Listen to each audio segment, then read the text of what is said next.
The timeless halls in all the earth are ruled by one being, known as the One, the All-High, and the Father of all alone.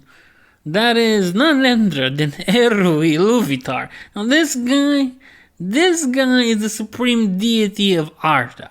He was the single creator of the whole universe above the Valar, but delegated almost all direct actions within Ea to the Ainur, including the shaping of the world. He is still the granddaddy, the grand Pumbaa of the Middle Earth. Everything good that exists out there, pal, is made because of him. And what is funny is that he does not get mentioned by name in The Hobbit or the Lord of the Rings series, but he exists nonetheless out there, perfect as he is. Now, you might understand that all of Middle-earth exists because Eru exists. He was transcended, existing beyond the world.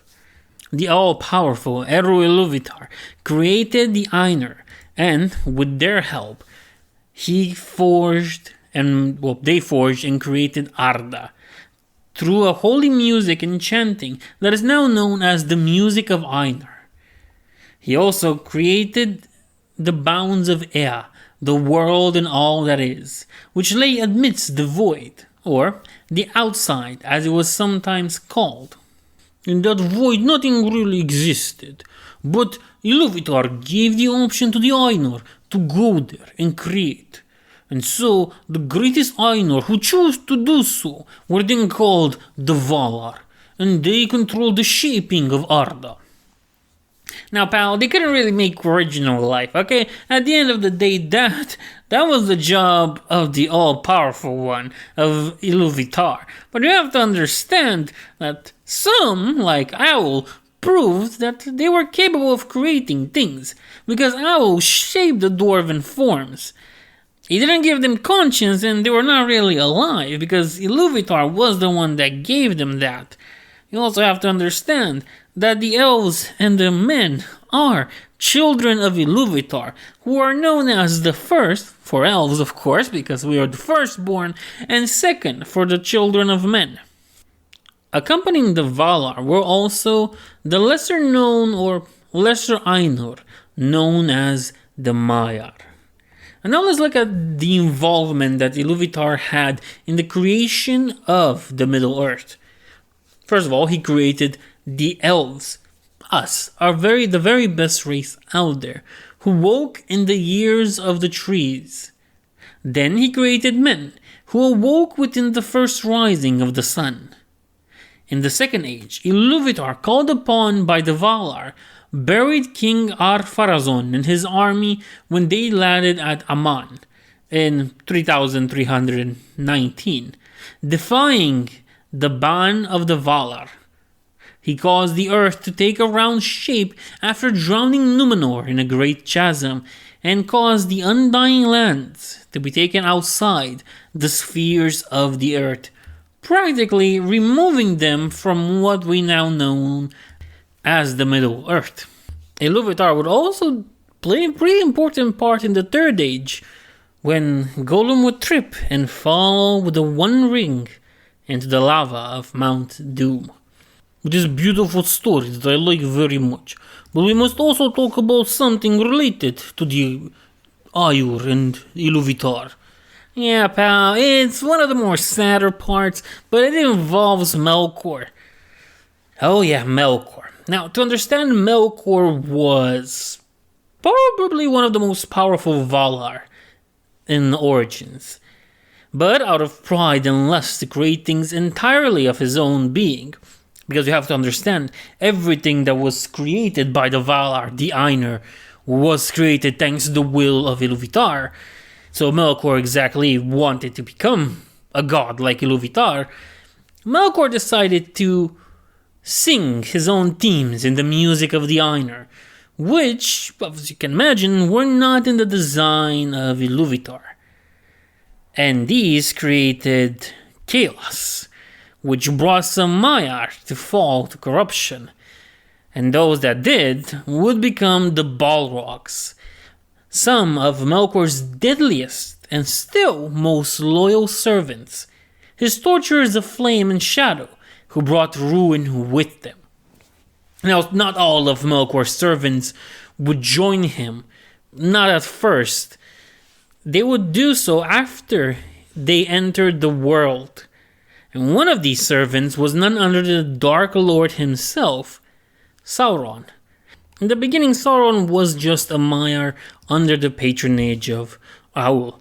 But his desire for order really made him fall to Melkor's abilities, thus making Sauron one of the strongest and greatest of Melkor's servants, who would of course eventually take his place as the chief incarnation of evil. In time, Melkor's name would be changed and people would identify him as Morgoth, a new name that translates roughly to, what was it again? The Black Foe of the world. Quite a fitting name for the enemy of all living things and of order. Indeed, but his original name is a little bit more interesting. Melkor meant he who arises in might. A fitting name back then. That's just as fitting as the one he got later on.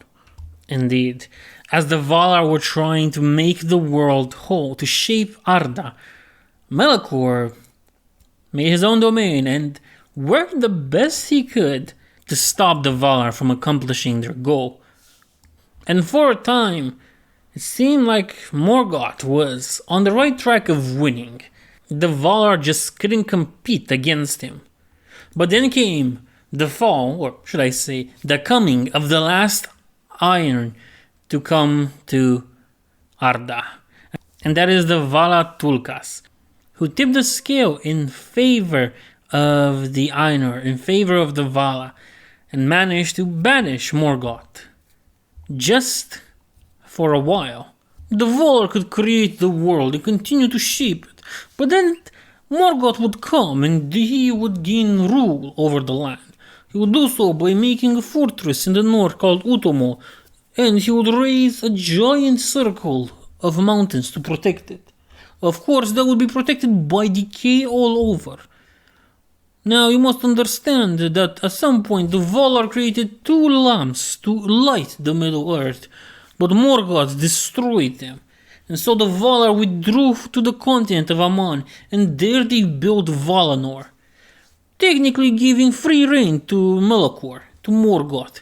And so Morgoth would create a second, lesser fortress, known as Angband in the west, as a defense in the west should the Valar ever attack. Now the Valar were not that keen on attacking, as you can probably imagine. It's very big war. And the Valar also had another little problem. They were unsure where the children of Illuvitar would awake, so they were reluctant to wage war against Melkor, fearing that the clash of powers might result in massive collateral damage, that they did not want to see, because they already saw the destruction that the lamps brought. And it's because of that, pal, that Morgoth found the elves before the Valar did. And as you can probably imagine, evil cannot create, evil can only corrupt, so he took the elves that he discovered and tortured them and mutated them into the vile orcs. When the Valar sensed that the elves awakened, they decided to go total war against Morgoth, defeated him, brought Melkor to justice, and sentenced him for 3 ages to be chained in a pit until he repented for his evil deeds. This is a very tragic story, and what happens next is even more tragic. But we're gonna leave that for another time, Tovarish. Just know that the war of power was won by the Valar, and Melkor got defeated.